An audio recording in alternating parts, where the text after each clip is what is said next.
वज़ीर आज़म ने वाज़ेह किया है कि हुकूमत के 9 माह के दौरान धरनों ने मईशत का धड़न तख्ता करने की बहुत कोशिश की, मगर उसके बावजूद हम माशी इस्तेहकाम हासिल करने में कामयाब हो गए।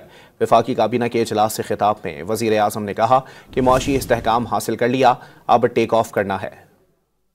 धरनों ने इन 9 महीनों में हमारी मईशत का धड़न तख्ता करने में कोई कसर नहीं छोड़ी, लेकिन उसके बावजूद भी खुदा ताला के फजल करम से हम माइक्रो स्टेबिलिटी इकॉनमी में लाने में कामयाब हो गए। पाकिस्तान की अगर माशी तरक्की हमें मकसूद है तो फिर it has to be export led growth.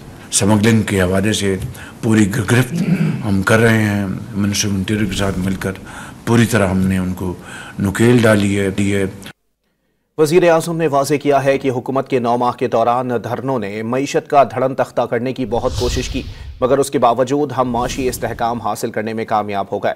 वफाकी काबीना के इजलास से खिताब में वज़ीर आज़म ने कहा कि माशी इस्तेहकाम हासिल कर लिया, अब टेक ऑफ करना है।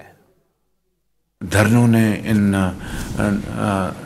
9 महीनों में हमारी मईशत का धड़न तख्ता करने में कोई कसर नहीं छोड़ी, लेकिन उसके बावजूद भी खुदा ताला के फजल करम से हम माइक्रो स्टेबिलिटी इकॉनमी में लाने में कामयाब हो गए। पाकिस्तान की अगर माशी तरक्की हमें मकसूद है तो फिर it has to be export led growth.